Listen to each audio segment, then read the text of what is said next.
Bien, regresamos a De Primera Mano. Estamos conversando con la internacionalista Vilma Petrach.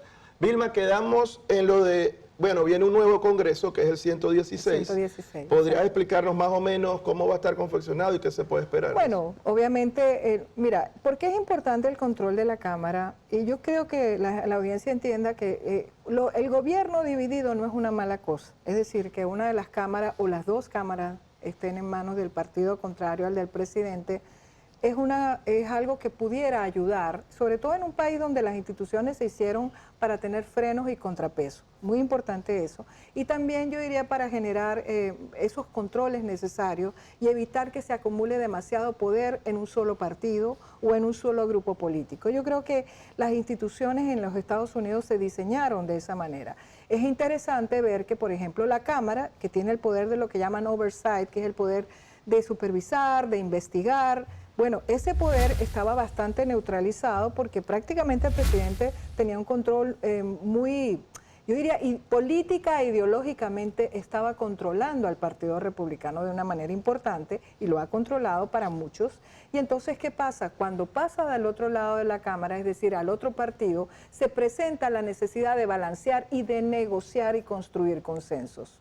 Y yo creo que políticamente eso es sano. Otra cosa importante que pasó en esta elección, y yo quiero aclararle a la gente, se presentó algo que la gente creía que este iba a ser un voto básicamente ideológico. No necesariamente. Mucha gente votó por cosas que le importaban a ellos. Por ejemplo, gente hizo lo que llamaban el split ticket, es decir, me gustó alguien de un partido, voto por él, pero no voto por el otro, a pesar de que puede ser de mi partido. Un voto pero no cruzado, lo que llamamos se hizo el voto cruzado. Exactamente, para algunas personas fue importante, de manera que eso también un poco desmitifica esa idea de que iba a haber una ola. No, hubo un movimiento importante porque también mucha gente que había votado en las elecciones pasadas republicanas votó en este sentido demócrata, como diciéndole, ¿sabe qué? Queremos un poquito más de sentido común. O sea queremos que más sí. Ninguno de los dos lados puede decir, no, ganamos nosotros abrumadoramente, ni los demócratas que a mí ni me los llamó republicanos. mucho la atención, y esto es interesante decirlo, que la propia señora Pelosi,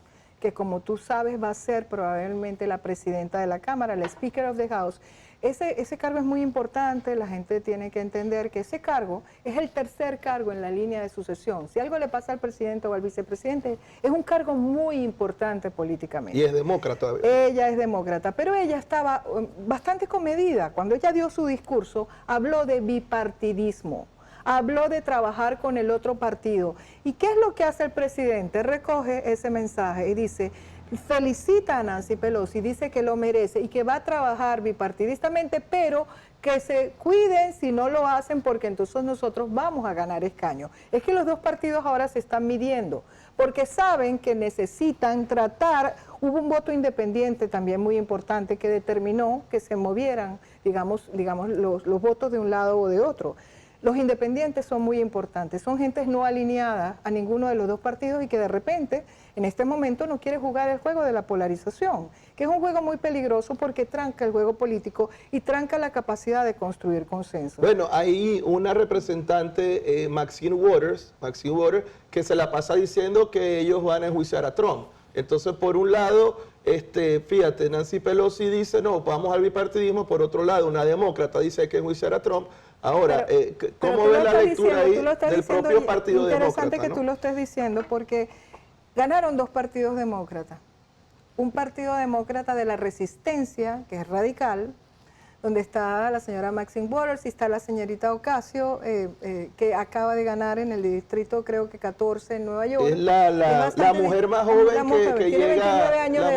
que llega al Congreso en la historia, una demócrata. Exactamente, de origen puertorriqueño, apoyada, ella era del grupo de Bernie Sanders, ella se lanza. Y lo que quiero decir es que hay una mezcla, porque también resulta que el Partido Demócrata se preocupa, por lo menos en los estados que pudieran ser más conservadores, de elegir personas con perfiles que fueran, por ejemplo, militares retirados, personas que tuvieran un perfil, por ejemplo, en el área de negocios, o sea, gente que de alguna manera apelar al voto más conservador, que no quiere los extremos, ¿ok? Que de alguna manera, digamos un voto tipo lo que votarían las personas por Ileana Ros-Lehtinen, que por cierto quería decir por eso, que es probable que esa vez sea la razón por la que la señora Shalala gana, que se parece a Ileana Ros-Lehtinen desde los demócratas. Que derrota a María Elvira. Bueno, muchos venezolanos conocemos quién es María Elvira. Ella se lanzó acá para el distrito 27, correcto, de Florida, perdió. Y bueno, de eso está hablando sobre la persona que ganó, que se llama Dana Shalala. Dana Shalala, la que derrota a María Elvira. Que era un perfil muy parecido, por cierto, a Ileana Ros. Porque hay que decir una cosa, los distritos, cuando nosotros hablamos de estas elecciones, tenemos que considerar qué tipo de demografía tenemos en el distrito o inclusive en el estado, un poco para mirar, porque hay dos tipos. Correcto. A nivel de distritos, acuérdate que Florida tiene, por ejemplo, 25 distritos electorales. Pero bueno, evidentemente elegimos 2 senadores, que eso es fijo para todos los estados de la nación, tienen 2 senadores. Bueno, pero cada uno de esos tienes que ver la demografía y cómo tú puedes movilizar ese voto. Eso es lo que explica que ciertos estados, por ejemplo el estado de la Florida, es un estado que se parece mucho a lo que yo diría que pasó nacionalmente. Yo digo que este fue un momento púrpura para el país. No somos ni rojos ni azules. La gente votó en un voto en el cual una cámara quedó para un partido y la otra cámara quedó para el otro. ¿Se puede trabajar juntos? Bueno, esa es la gran pregunta, si lo van a lograr hacer. Pero lo que quiero decir es que la gente está buscando de alguna manera que empiecen a trabajar juntos, a quitar, a lo mejor se tranque el juego, peor, porque ahora a lo mejor el ala más radical, que no creo que sea la que va a predominar, por lo menos es lo que parece del lado de la señora Pelosi, que es una demócrata moderada, eso de enjuiciar al presidente. Primero, vamos a ver qué pasa con la investigación de Mueller, si realmente llega algo. Vamos a ver qué pasa con el presidente y una serie de elementos sobre si la ley de emolumentos se le va a aplicar o no. Hay una serie de cosas que se van a hacer, pero al mismo tiempo la gente está buscando que los demócratas legislen, que pasen legislaciones importantes para ello. Porque otra cosa importante de decirlo, la gente votó por temas. Por ejemplo, yo no quería que me quitaran mi seguro de salud, entonces yo voto por esa opción de que no me quiten mi seguro. Quiero que los trabajen bipartidistamente, por ejemplo, porque hay gente que dice, mira, sí se han creado empleos y mi economía ha mejorado, pero necesitamos que suba el salario mínimo. Entonces son cosas que preocupan directamente a la gente y a su calidad de vida. Bueno, de ahí viene lo que dijiste del voto cruzado, claro, ¿no? Que claro. Puede votar a lo mejor para gobernador por un republicano, pero para senador por un demócrata. Exacto. Porque precisamente estoy votando por issues, ¿no? Exacto, no por la persona, sino por el tema que representa. Y hablando tú, la encuesta que tú le hiciste, que el público te respondió, el tema de la caravana no fue positivo para el presidente. Y te voy a explicar por qué. Sobre todo para estados como porque fíjate tú, está bien, el Senado, aquí la gobernación y el Senado pasan a control republicano por un margen mínimo. 0.5%, porque vamos a hablar claro, eso no fue una derrota demoledora para el Partido Demócrata. Sin embargo, escaños importantes como el escaño de Carlos Curvelo, que quien hubiera imaginado, lo derrota una señora de origen ecuatoriano, Debbie Mucarsel, creo que es el apellido exactamente, y el escaño que tenía la señora Ileana Ros lo gana una demócrata, en este caso la señora Dana Shalala. O sea, estamos viendo que realmente la gente como que hizo una decisión que tuviera que ver incluso con sus preocupaciones, tanto qué va a pasar con mi salud, qué va a pasar con mi empleo, pero también yo soy inmigrante. ¿Qué pasa con nosotros los inmigrantes? Y no necesariamente todos los inmigrantes están votando por una opción de que vamos a quitar, por ejemplo, vamos a revisar la enmienda 14 y a quitar el derecho del nacimiento a las personas que nacen aquí, hijos de inmigrantes a lo mejor indocumentados, pero nacieron en el territorio estadounidense. ¿Qué va a pasar con esos temas? Yo creo que son temas que están pendientes. Por ejemplo, es muy probable que veamos a un partido demócrata haciendo algo con respecto a los Dreamers. Y proponiéndole al presidente, señor presidente, nosotros queremos arreglar el problema de esos muchachos que no conocen otro país que no sea los Estados Unidos y que merecen un chance de ser ciudadanos americanos. ¿Qué vamos a hacer con ellos? O sea, yo creo que ahí vamos a apelar al sentido común de ambas partes. Y creo que el presidente, debo decir esto sobre Donald Trump, tiene un estilo de pelea. Es verdad, él es una persona que le gusta la pelea. Muy combativo, es muy combativo. Y además como que se energiza cuando él puede jugar a la pelea. La misma esposa dice que cuando él lo golpean, él golpea 10 veces más duro, o sea, la primera dama lo dice. Pero él tiene un estilo de liderazgo transaccional. ¿Qué se llama el liderazgo transaccional? Te ofrezco un deal, vamos a ver qué me ofreces tú, vamos a negociar. Si los demócratas, y en este caso creo que la señora Nancy Pelosi, que es muy hábil políticamente, le logra, digamos, apelar y logra a su momento controlar a las partes radicales que puede tener en el Partido Demócrata, a lo mejor vemos un momento interesante en el cual se recupera el centro político para hacer cosas importantes para los estadounidenses. Perfecto.